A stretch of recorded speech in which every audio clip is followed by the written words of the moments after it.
Abertura. Antes disso, eu tenho um pequeno recado para dar, que houve uma modificação no título da conferência da professora Sandra Lencioni e já está modificado no site, já está certinho lá, só que a gente não conseguiu mudar a tempo aqui no folder. Mas, de toda maneira, só para vocês saberem, né? Bom, então, nesse sentido, convido para a conferência de abertura intitulada Metropolização do Espaço e a Constituição de Mega-Regiões, a professora doutora Sandra Lencioni, da USP.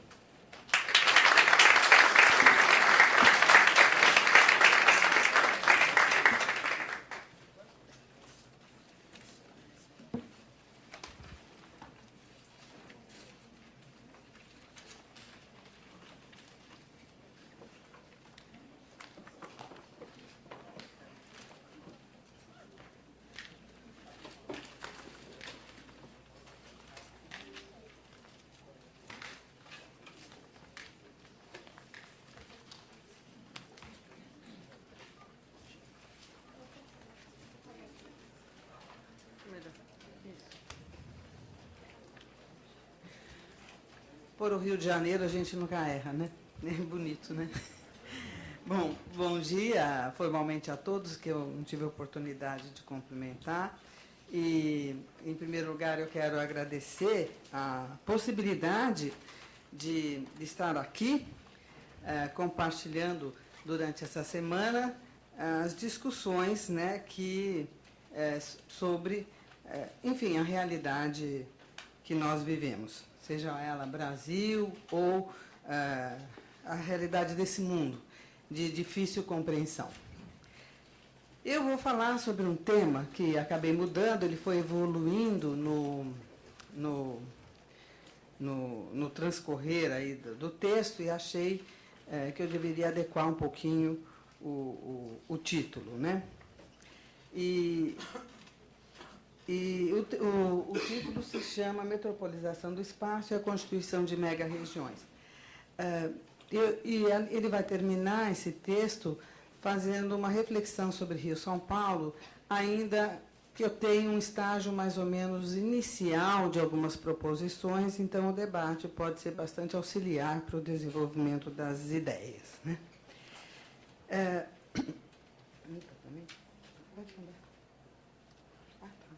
Ele é rápido, então é o seguinte. Bom, vou começar de uma forma bastante clara. O texto ele não tem tantas ideias, eu diria, de difícil apreensão, mas o que está posto nesse slide são duas imagens, né, e que parecem bastante semelhantes. A primeira é a da nebulosa Pleiade e a segunda da costa leste dos Estados Unidos. Por causa desse desenho, que é muito semelhante, né, é comum nós vermos, né, a expressão nebulosa urbana para dar a ideia de um aglomerado de cidades. Um aglomerado que contém cidades de vários tamanhos e tipos. E olhando a figura, essas duas imagens, é visível que cada ponto iluminado se apresenta ao mesmo tempo próximo e distante uns dos outros. E a primeira pergunta que nós podemos fazer é se as aglomerações urbanas são novidade. A resposta é simplesmente não, elas não são novidade, né? O que é novidade hoje em dia é que elas alcançaram uma dimensão territorial enorme e também apresentam um alto grau de integração devido aos fluxos entre cidades que compõem o aglomerado. Esses fluxos têm natureza variada e também têm diversas intensidades. Nessa nebulosa urbana, temos importantes cidades e também temos cidades menores, cidades de todos os tamanhos. Temos o campo, temos também matas residuais. O que esses lugares têm em comum são várias coisas, mas eu vou destacar um, que são os signos metropolitanos. A paisagem revela esses signos. A primeira impressão é de que tudo se transformou por causa do dinheiro. O frenesi, a agitação desvairada toma conta das cidades maiores e mais importantes. Em outras cidades, em que o tempo parece parado ou desacelerado, as praças, os jardins ou outros locais públicos que anteriormente se constituíam como locais de encontro não são mais o que eram. Quando há alguma animação, é por causa do vil metal. Ou porque tem algum comércio de barraquinha, ou porque tem um bar ou um tipo de comércio-serviço. A vida animada de antes, sem o signo do dinheiro, não tem mais lugar. No interior dessa nebulosa urbana, áreas agrícolas e de criação, sejam essas áreas modernas ou não, também se transformaram. O ritmo da vida, que era ligado estreitamente à natureza, se alterou. As pessoas se levantavam quando o sol se levantava. Elas iam dormir... Não, pode apagar, fica melhor, eu enxergo. Tá? Elas iam dormir quando o sol se punha. Hoje, a vida não é mais ritmada pelo nascer ou pelo pôr do sol, ela é ritmada pelo tempo do relógio. O tempo cronometrado e controlado regula o ritmo da vida em todos os lugares. Todo tempo tem que ser o tempo de se produzir dinheiro. Mas o dinheiro é apenas uma aparência, uma representação da riqueza. No dinheiro se esconde o segredo, a essência desse novo tempo em que o ritmo da vida, seja em que lugar que se estiver, ele é regulado pelo valor e pela reprodução do capital. Pouco importa se está na grande metrópole ou numa pequena cidade. Pouco importa se está no campo ou se está na cidade.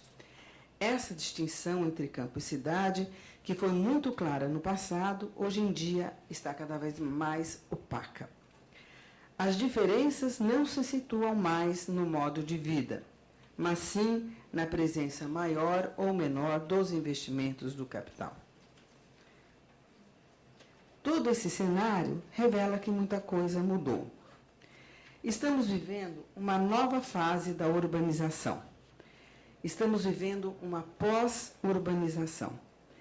Nessa nova fase, nessa pós-urbanização, os processos de metropolização do espaço são hegemônicos.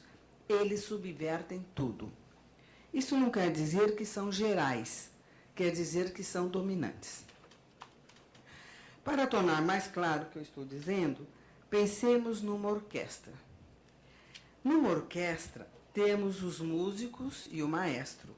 Os instrumentos esperam a hora de tocar seus acordes, e o tocar e o não tocar significam a melodia. Portanto, a música é feita de som e de ausência de som. Pensando num outro exemplo, para situar um pouco essa ideia da ausência. Quando a gente tem saudade de alguém, o que acontece? Quando nós temos saudade de alguém, né, é a ausência da pessoa que se faz presente.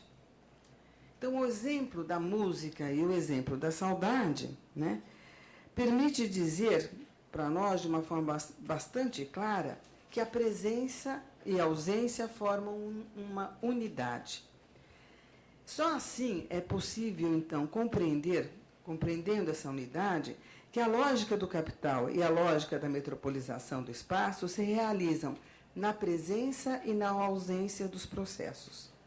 Por isso, um campo atrasado em técnicas, com pouca inserção no mercado e com parcos investimentos de capital, são como pausa numa música. Fazem parte da lógica atual, tanto quanto um campo vinculado ao agrobusiness. Essa compreensão da presença e da ausência compondo a unidade é que permite entender que, de certa forma, a ausência é presente.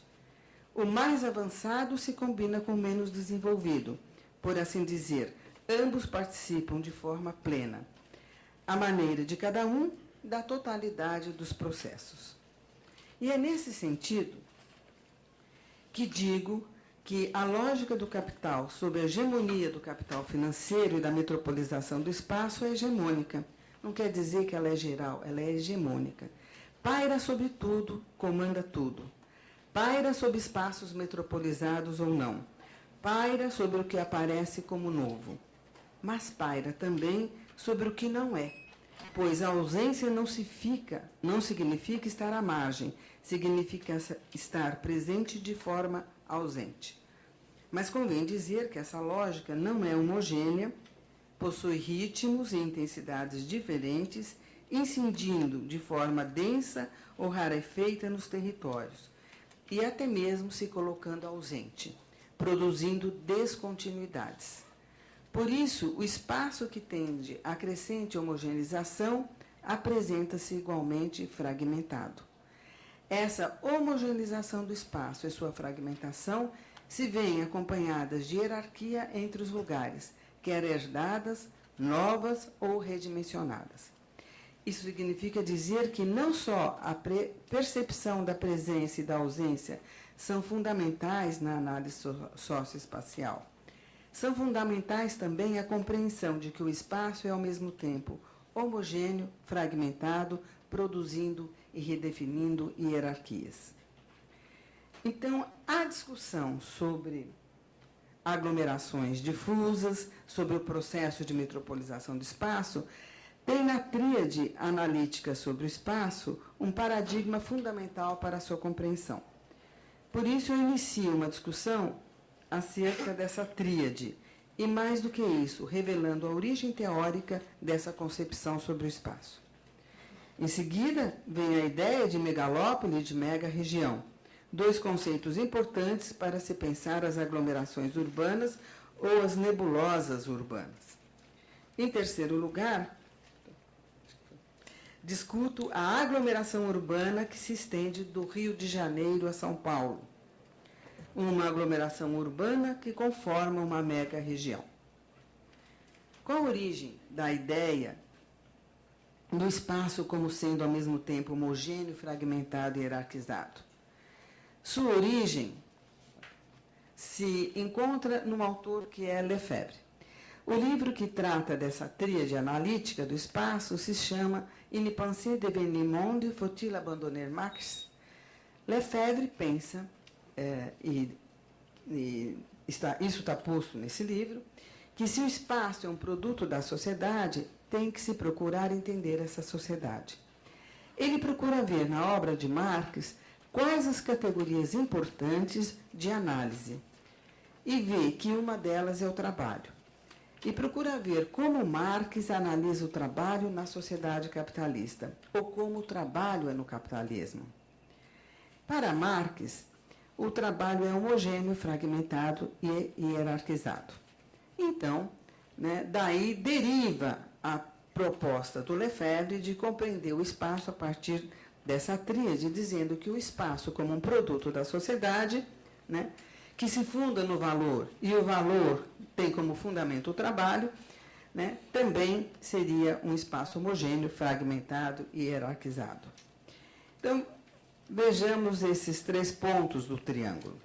O trabalho é homogêneo, ele é repetitivo, o espaço também é homogêneo. Não é nenhuma novidade o fato de que as cidades vão se parecendo cada vez mais.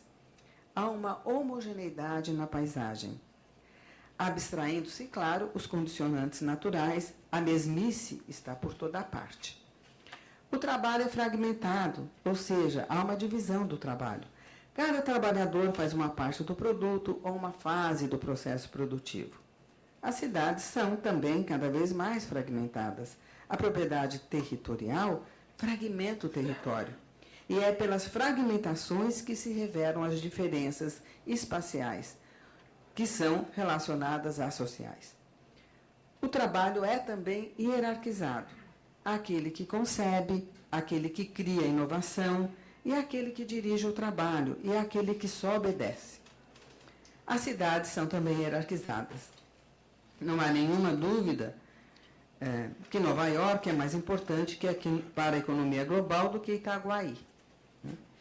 Então, foi pensando no fundamento dessa sociedade que Lefebvre concebeu essa tríade analítica para se pensar o espaço. O que significa dizer que a análise do espaço, tomando como referência essa tríade, tem muito a revelar. Uma observação é importante para nós geógrafos, que falamos muito em espaço geográfico. Lefebvre nunca falou em espaço geográfico. para ele a categoria de análise é o espaço. E quando ele fala em espaço, com alguma adjetivação, ele fala em espaço social. Na maioria das vezes, usando o social entre parênteses. Isso significa dizer que se constitui um grande erro, né? Uma heresia falar em espaço geográfico, segundo Lefebvre. Para Lefebvre, o espaço geográfico quer dizer natureza. Enfim, se o trabalho dessa sociedade é homogêneo, o espaço também o é. Se o trabalho dessa sociedade é fragmentado, o espaço também o é. E se ele é hierarquizado, o espaço também é. Então, a partir, o sentido foi de mostrar não só a ideia de que o espaço obedece a essa tríade, mas muito mais de mostrar a origem do pensamento do Lefebvre, aonde que ele vai buscar os elementos para a constituição dessa tríade analítica sobre o espaço. Então, vou passar agora para o segundo ponto da minha fala, que é precisamente a discussão da nebulosa urbana, né? Eu escrevi errado, e perdão aos portugueses aqui presentes, que tenham cuidado com a língua que nós brasileiros não temos, né? Eu estou escrevendo a grafia mega-região com hífen, porque ela mantém uma similaridade com o inglês, com a mega-região escrito em francês, em espanhol e italiano. Com a nova reforma ortográfica, mega-região se escreve junto e com um R duplo, né? Mas eu mantenho, por similaridade e a importância que tem para nós a pesquisa em outras línguas, a maneira antiga de se grafar, né? Então, eu vou começar recuperando para a discussão dessa ideia quem primeiro falou em nebulosa urbana e que foi Gottman, né? E pelas perguntas, Rio de Janeiro e São Paulo, como um conjunto, formariam uma megalópole? Ou estamos diante de outro fenômeno? Recolocar a discussão sobre megalópole não seria uma discussão ultrapassada? Face a tantas outras, como a de cidade global, cidade-região, pós-metrópole e metápole, por exemplo? Minha opinião é de que a recuperação do conceito de megalópole tem muito a revelar. Tem muito a revelar em dois sentidos. O primeiro relativo ao próprio fenômeno urbano. O segundo relativo a nós, enquanto pesquisadores. Isso porque discutir esse conceito permite compreender um pouco melhor como a gente vem pensando. Então, a primeira observação a que eu tenho a fazer é de que a palavra megalópole nem sempre é usada como conceito. Muitas vezes, em especial nos jornais ou pela mídia, é usada com o sentido de metrópole grande. Isso porque mega quer dizer grande e polis quer dizer cidade.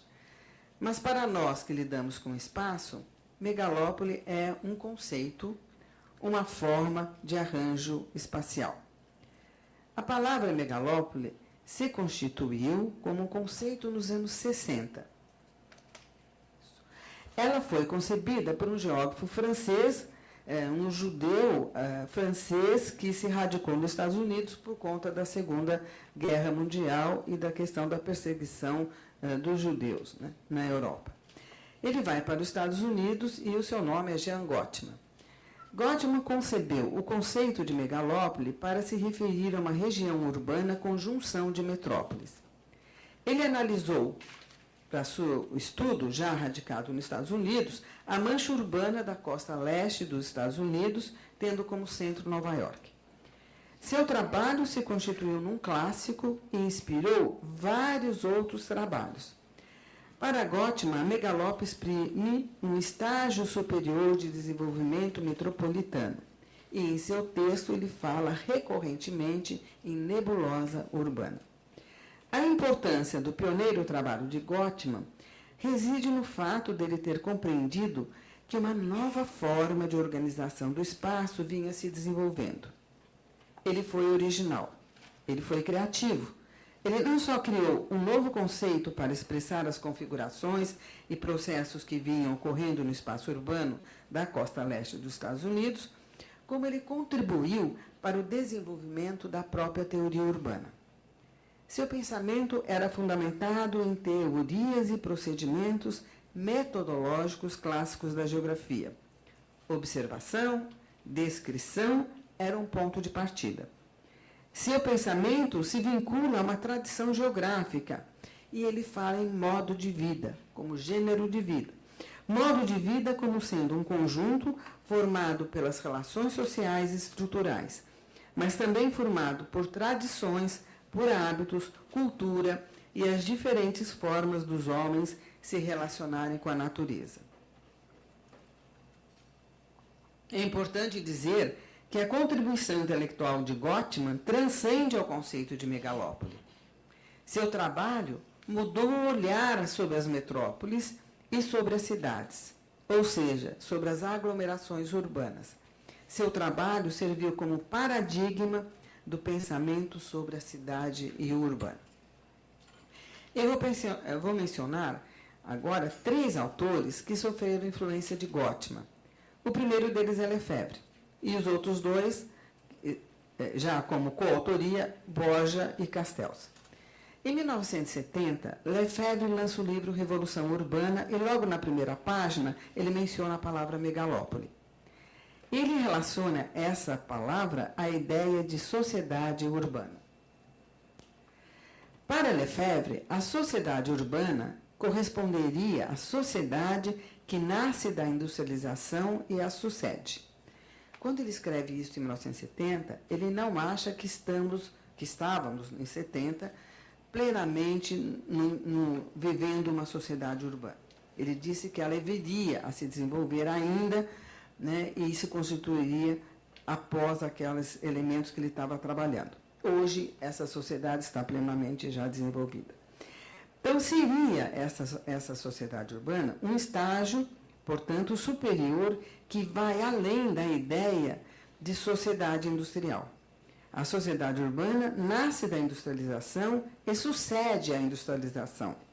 Nesse estágio de desenvolvimento, há uma zona crítica, em que ocorre a implosão e explosão da cidade, que significa implosão, em termos da física, concentração urbana de pessoas, riqueza, forças concentradas num só lugar, onde a própria implosão recai no mesmo ponto, atividades econômicas concentradas. E a explosão da cidade em múltiplos fragmentos.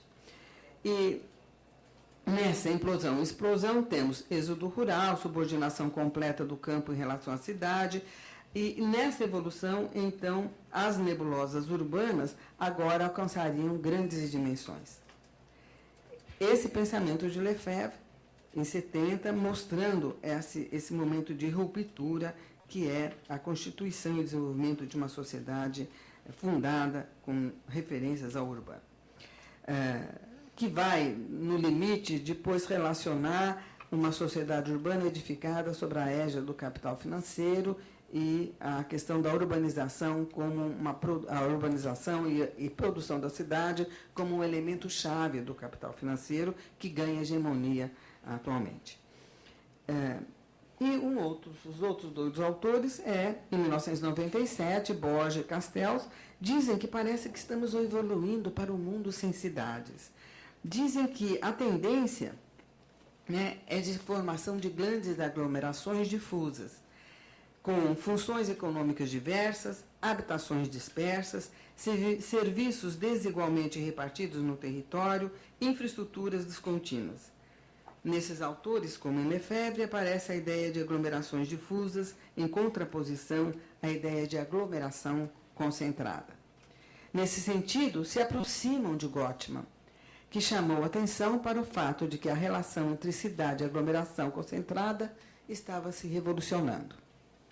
E eu quero, então, chamar a atenção para o fato importante, um elemento importante que aparece nos trabalhos de Gottman, é que ele deixa claro que uma megalópole se constitui como um lugar, mas também como uma região e se constitui como um processo. Esses 3 termos, lugar, região e processo, não são excludentes na sua perspectiva analítica. Gottman também deu bastante ênfase aos fluxos, porque são os fluxos que permitem compreender um espaço ser ao mesmo tempo aglomerado e disperso. esses fluxos que estão assentados em redes, que teremos aí a Leila falando sobre isso com um olhar de pesquisador de muitos anos, né, debruçado sobre esse tema. E em Gottman está posto que há uma relação direta e indissolúvel entre fluxos, dispersão da cidade, orientadas pelos eixos de circulação. Por isso, ele chama atenção para o uso massivo do automóvel, em especial no caso dos Estados Unidos, uma vez que o automóvel trouxe possibilidades novas de espraiamento urbano muito maior que os trilhos de trem. Ele chama atenção também para o fato de que uma megalópole se constitui numa região, o que significa que precisa ter coesão interna, e enfatiza que não se trata de uma área, né, mas se trata de uma região com coesão interna e relações determinadas. E outro aspecto ainda que chamou atenção é que ele enfatizou a heterogeneidade que uma megalópole tem.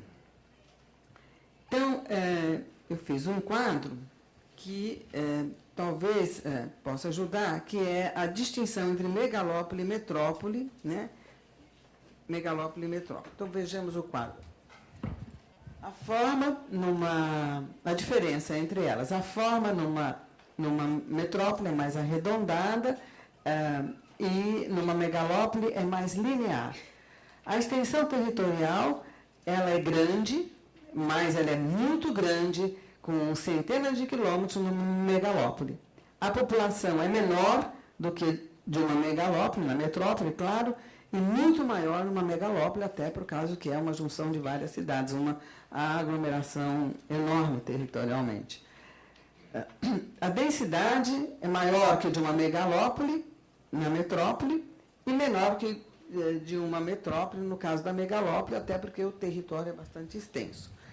E o modelo interpretativo centro e periferia, que foi muito usado para a discussão da metrópole, e cada vez mais em desuso, sem entrarmos aqui na discussão disso, né? No caso da megalópole, nunca foi aplicável esse modelo interpretativo e a ênfase sempre foi na dispersão. E a centralidade na metrópole polinucleada, mas na megalópole há uma intensificação de polinucleação. O que tem de igual? O que tem de igual é a centralidade, ambas têm a função de centralidade como importante, né? Mas há uma distinção. A centralidade na megalópole é muito maior do que na metrópole. Então, do ponto de vista, eu diria assim, jornalístico, né? Megalópole e metrópole seriam iguais, mas do ponto de vista conceitual, elas são diferentes, né? Se esse conceito de megalópole permite compreender melhor o urbano, por que ele caiu no ostracismo? Então, acho que é importante pensar o que aconteceu naquela época, naqueles anos. Em 60, 70, 60, ele escreve no final da década de 60. Em 70, você tem uma pluralidade de trabalhos buscando identificar no mundo todo quantas megalópolis haveriam, e Gottman assinala que Rio e São Paulo estariam formando uma megalópole, estariam em processo de formar uma megalópole, né? Então, se volta a essas análises até 80. Em 80, interessante que esses estudos caem no ostracismo. Caem no ostracismo, e aí teria que se pensar por que há uma mudança tão grande e um comprometimento dessas análises. Então, primeiro, né, seria, do meu ponto de vista, né, eu acho que tem uma forte influência do pensamento marxista nos estudos urbanos, né, e que vai, ao mesmo tempo, comprometer essa forma de análise, que é fundada na tradição geográfica e numa lógica positivista, mas vai também cair esse conceito num segundo plano, mas daí em diante ocorre uma coisa muito importante do ponto de vista da análise do urbano, é que jamais a pesquisa sobre cidade urbana será a mesma a partir dessa perspectiva marxista. Então, o que é que vai ocorrer? Primeiro, nesses anos, né, se passa da ideia de organização do espaço para a de produção do espaço. O espaço não é organizado à vontade, né, dos homens, ele é um produto social que tem a dinâmica da sociedade, lhe imprime uma direção. Então, essa é a primeira alteração. A segunda é que a ênfase vai ser feita na análise dos processos e dinâmicas. Uma outra é que a totalidade sistêmica, onde cada elemento se retroalimenta e se relaciona com o outro num sistema fechado, evolui para uma totalidade dialética, onde a força, né, dessas relações estaria no conflito. Nesse terceiro termo da lógica. E também o destaque nos conflitos sociais, em decorrência a questão da luta pelo espaço, tomam a cena dos estudos urbanos nesse período. As diferenças nas cidades se revestem de uma nova roupagem, a de segregação urbana, e crescem os debates sobre o modo de produção capitalista do espaço, sobre as relações sociais de produção, sobre a renda da terra, sobre o consumo coletivo e sobre as condições gerais de produção capitalista. Se faz tábua rasa do passado, e o pensamento de Gottman, assentado em formulações bastante clássicas e meramente positivistas, perde sua força. Mas, ao mesmo tempo, um longo período de crise começa a se anunciar nos anos 70, né, onde, como decorrência dessa crise, a produção estatal de habitações entra em colapso, as políticas de promoção de infraestrutura também, a depressão industrial encontra na reestruturação produtiva novo fôlego e se reorganiza toda a produção industrial. Muitos serviços também que se davam no interior das empresas passam a ser terceirizados ou externalizados fisicamente, fazendo crescer as áreas de serviços das cidades. Enfim, todas essas mudanças tiveram implicações diretamente no urbano. Do ponto de vista político, o fim da União Soviética e o desmoronamento do Partido Comunista em vários cantos do mundo enfraqueceram a influência do pensamento marxista e as ideias liberais passaram a ganhar novo fôlego. Foi na força dessas ideias e novas que, os anos 90, as análises sobre as grandes aglomerações urbanas, sobre as novas características urbanas, vão ser retomadas. Elas vão ser retomadas justamente nessa esteira neoliberal, porque não tem nada de neo, é liberal mesmo no sentido tucu, né? No outro tempo, mas nunca se realizou os princípios liberais historicamente como agora. A realidade mostrava que havia se dilatado a distância temporal entre o capital dinheiro disponível e os investimentos produtivos. Aonde havia dinheiro para investimento, né, e aos lugares que iriam ser investidos. Havia se dilatado a distância espacial entre onde o capital é gerado e onde ele é investido. Vinha ocorrendo uma maior distância temporal e espacial em relação à geração do capital e os investimentos. O que estava claro também é que estava havendo o desenvolvimento de uma nova estrutura geográfica do capital num quadro de desregulamentação mundializada, com dois movimentos principais, centralização e dispersão. Dentre as economias de aglomeração que surgem como interpretação do real, desse novo real que se coloca, vale destacar a de cidade global e a de megas regiões, e outras também. Não vou falar de nenhuma outra, especialmente não vou falar das cidades globais, mas eu vou falar das megas regiões, fazendo uma ponte com aquilo que se anunciou antes, que era a ideia de megalópole. Tanto as cidades globais como as megas regiões constituem ideias que buscam interpretar as formas e estruturas urbanas que se desenvolvem na relação com a reestruturação do capitalismo nas últimas décadas do século XX. Diante da reestruturação do capitalismo, diante da volatilidade crescente do capital, diante do desenvolvimento das tecnologias de informação e comunicação, especialmente a internet, que mudou o mundo, diante da desregulamentação e da expansão das privatizações, diante de tudo isso, o conceito de megalópole parece envelhecido. A megalópole, como uma nova forma urbana em estreita relação com uma urbanização difusa, havia dado ênfase aos fluxos materiais relativos à circulação viária. Nada fazia supor a importância crescente dos fluxos imateriais e de um mundo virtual. As colocações de Gottman estão limitadas a um certo tempo, mas sua contribuição é fundamental para se compreender atualmente o desenvolvimento das aglomerações difusas. Seja, empregando o termo que for, cidade-região global, cidade-região, metrópole-região, metrópole difusa, metapole, uma coisa é certa: paira uma certa nostalgia por uma cidade que desapareceu. Uma cidade na qual conhecíamos os vizinhos, em que era comum os parentes viverem próximos, no mesmo bairro, e onde as relações entre as pessoas eram mais duradouras e menos fugazes. Nossa rede de relações é cada vez mais tênue. Os laços que construímos com o outro são cada vez mais frágeis.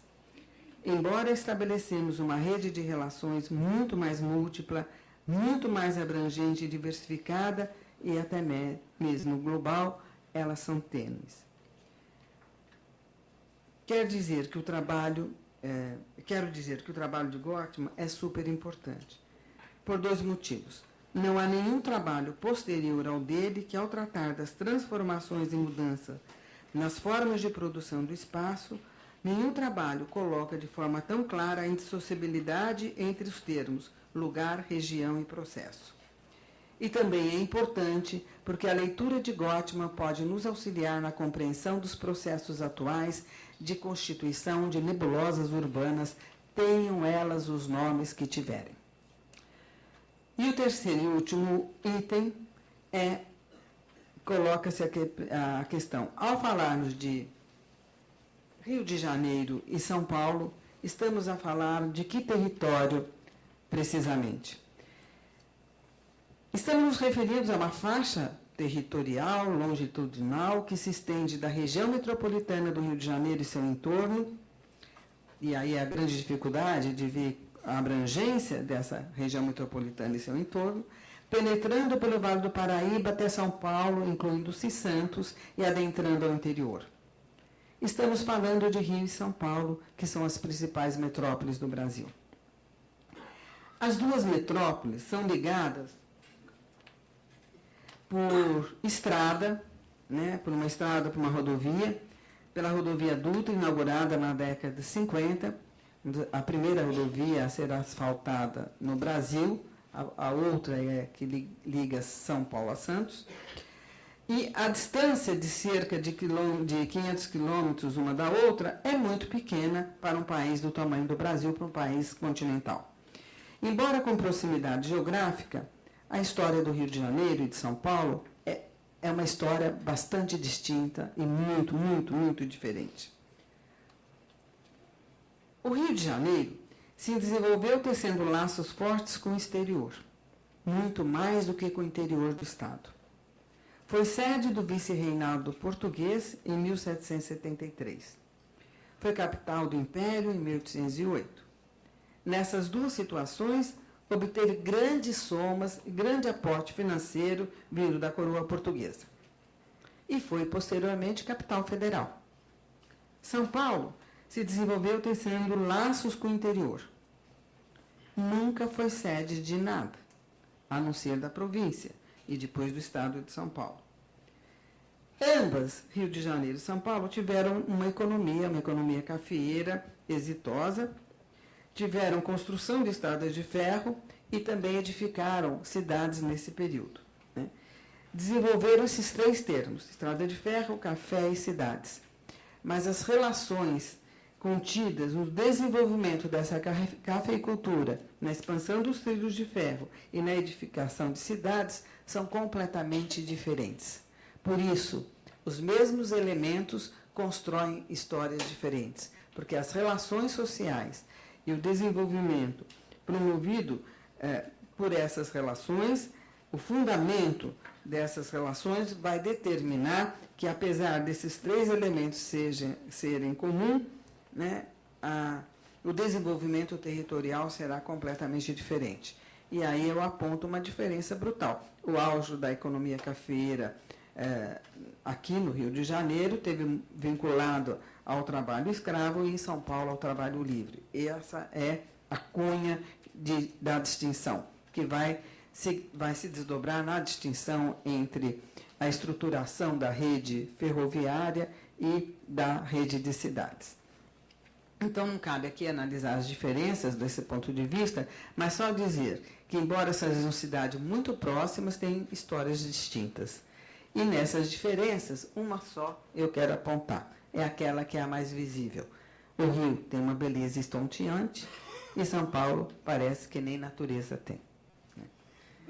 O que importa dizer é que, com histórias tão distintas, mantém uma relação estreita, seja por meio de rodovias, portos ou aeroportos.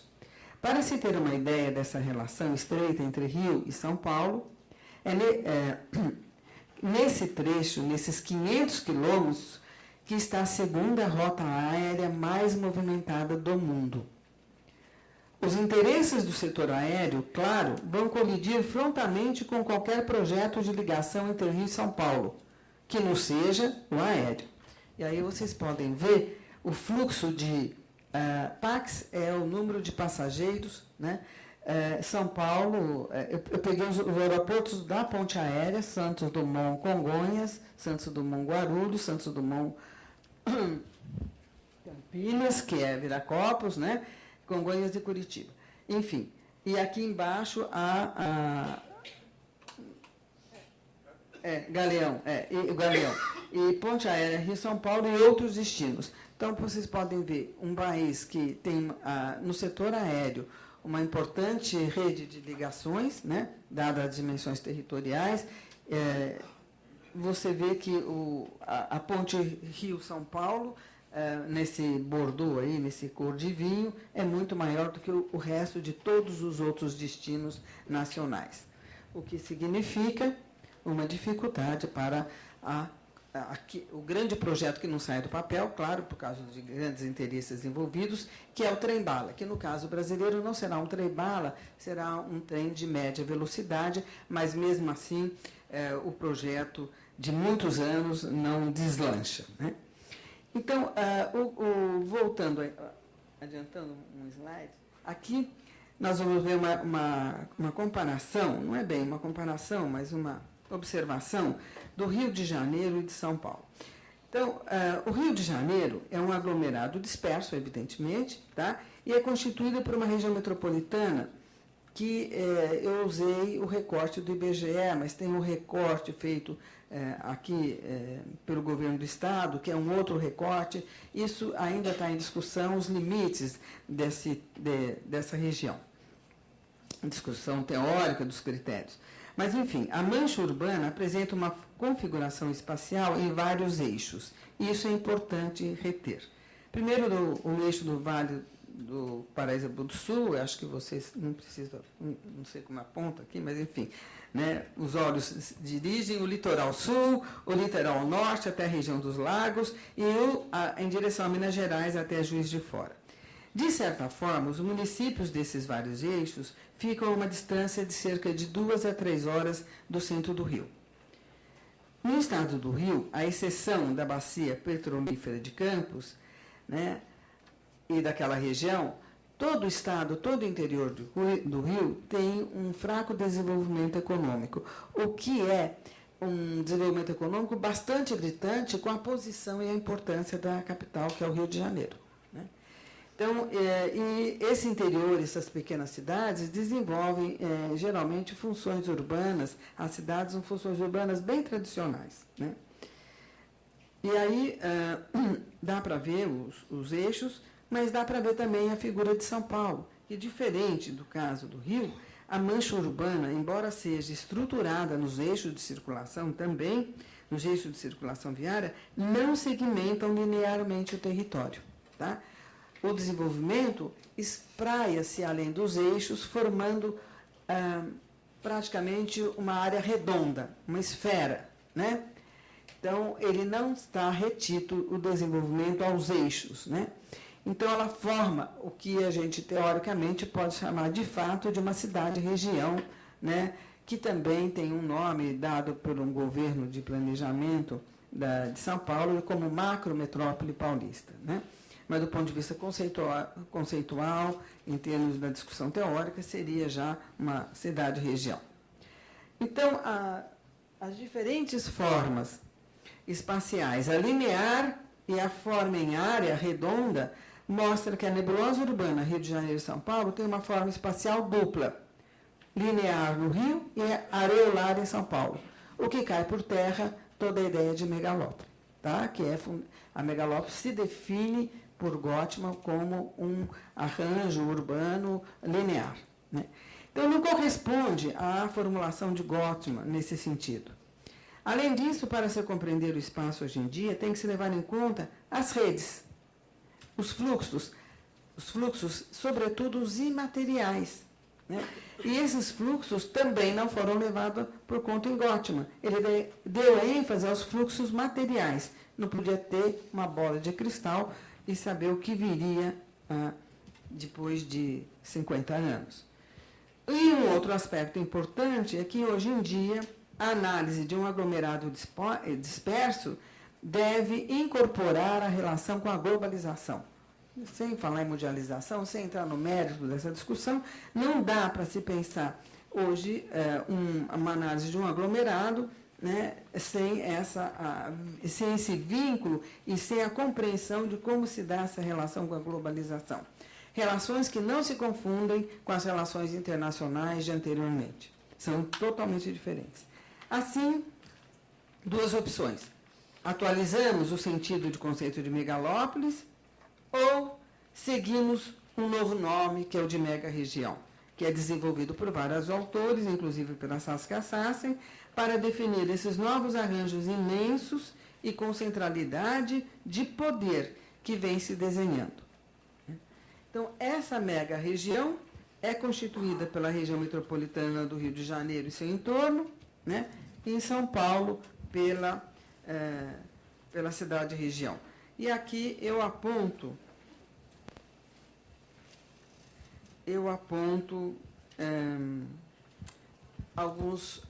algumas definições, né? A região metropolitana de Janeiro, eu estou pegando os nomes oficiais, não tem muito sentido para alguns que não conhecem essa nomenclatura, mas, enfim, pela mesorregião sul-fluminense, micro-regiões do Vale Paraíba, com 9 municípios, mas o que é importante é que o município principal, Volta Redonda, Barra do Piraí, composto por 3 municípios, com Barra do Piraí como município principal, e Bahia de Ilha Grande, com 2 municípios, onde o município principal dessa micro-região é Angra dos Reis. A micro-região serrana, com 3 municípios, Petrópolis sendo a cidade principal, a micro-região dos Lagos, com 7 municípios, sendo Cabo Frio, e os municípios além, que não pertencem aí a alguns municípios pinçados, a Paracambi, Seropédica, Itaguaí, Cachoeira de Macacau e Rio Branco. Rio Bonito. E no caso de São Paulo, o total é composto por 167 municípios, São Paulo, a região metropolitana, com 37 municípios, Sorocaba, com 26 municípios, Campinas, 20, Baixada Santista e Vale do Paraíba e Litoral Norte. Essas são as 5 regiões metropolitanas do estado de São Paulo. E as aglomerações urbanas de Jundiaí, com 7 municípios, a capital Jundiaí, Piracicaba, com 22 municípios, a capital Piracicaba. E a microrregião Bragantina, com 11 municípios, com a cidade principal, Bragança Paulista. A mega-região, então, o que é isso, né? Então, ou atualizamos o termo de megalópole no seu conteúdo, ou utilizamos o nome que vem surgindo para dar conta dessas aglomerações urbanas difusas. A mega-região Rio-São Paulo se constitui no centro do Brasil. Ela significa concentração de riqueza, mas também de pobreza. Mas mais do que isso, revela grande desigualdade em termos de regiões no Brasil. Só ela, só Rio-São Paulo, equivale, né, a um PIB igual da Bélgica e da Suíça, evidentemente, com uma má distribuição de renda, equivale ao triplo do PIB do Chile e ao quádruplo da Venezuela. Só essa porção do território brasileiro a mostrar a desigualdade, né? Mas essa desigualdade, o que se projeta, o que se projeta em termos de...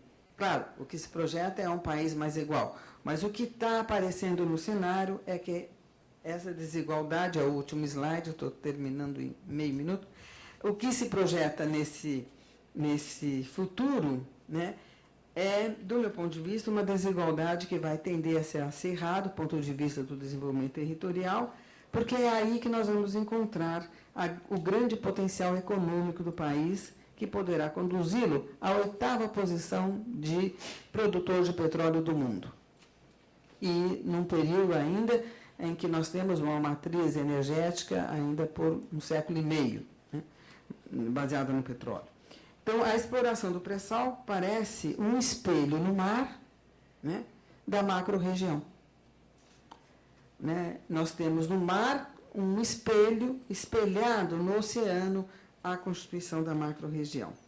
Então, do ponto de vista de pensar as questões, os desafios que vêm pela frente, a questão da constituição de uma macro-região que vai tender a concentrar ainda mais riqueza, coloca novos desafios, né?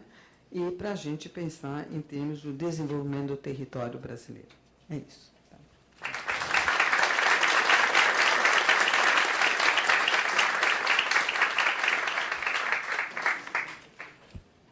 Então a gente vai abrir atividade para uma rodada de perguntas. A gente tem uns 15 minutinhos. Alguém?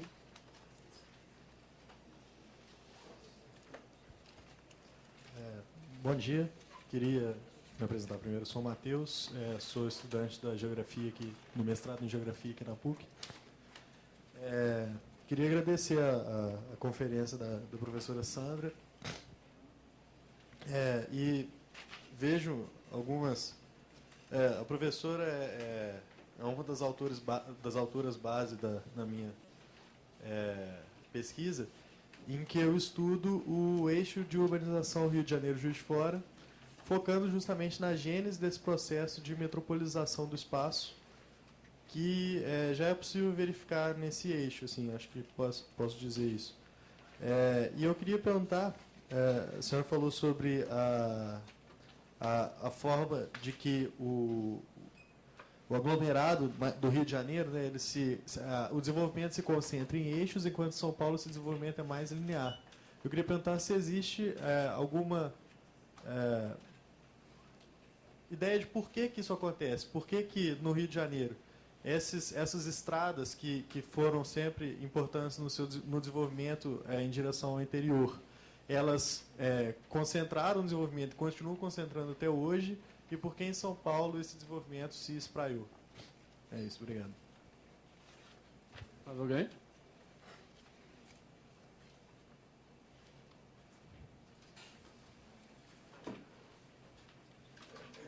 Queria inicialmente parabenizar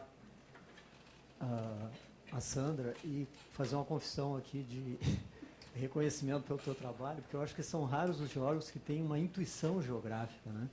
E que manifestam na forma de pensar a sociedade essa capacidade de olhar a sociedade pelo espaço, né? E tu tem isso.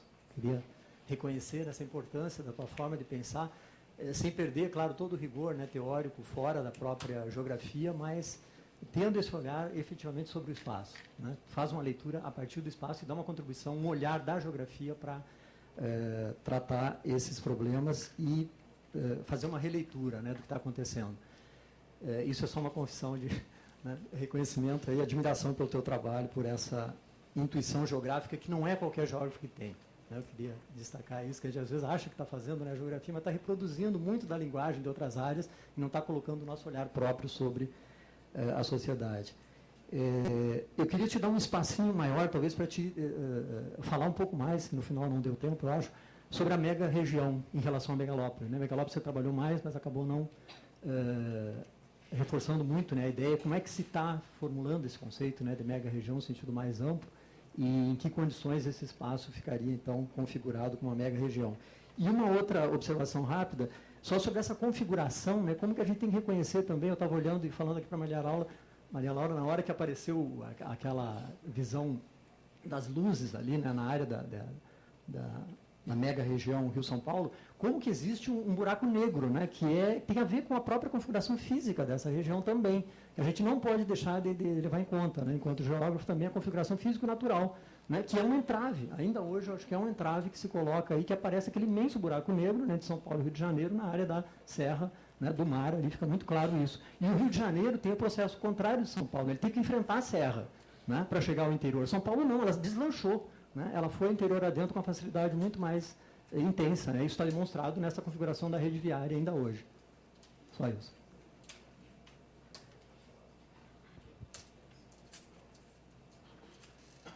Bom dia, eu sou Marcelo Mota, sou professor aqui do Departamento de Geografia e também gostaria de parabenizar a professora pela genialidade da apresentação, não só por toda a elaboração de conceitos, mas também esse final glamuroso dos poços de petróleo espelhando a metropolização. Eu sabia que o Rogério ia falar sobre região e também gostei muito da colocação dele, das palavras dele em relação ao elogio que ele fez a você. Mas eu queria te pedir para explorar um pouco as desigualdades internas de São Paulo no que diz respeito a centro e periferia.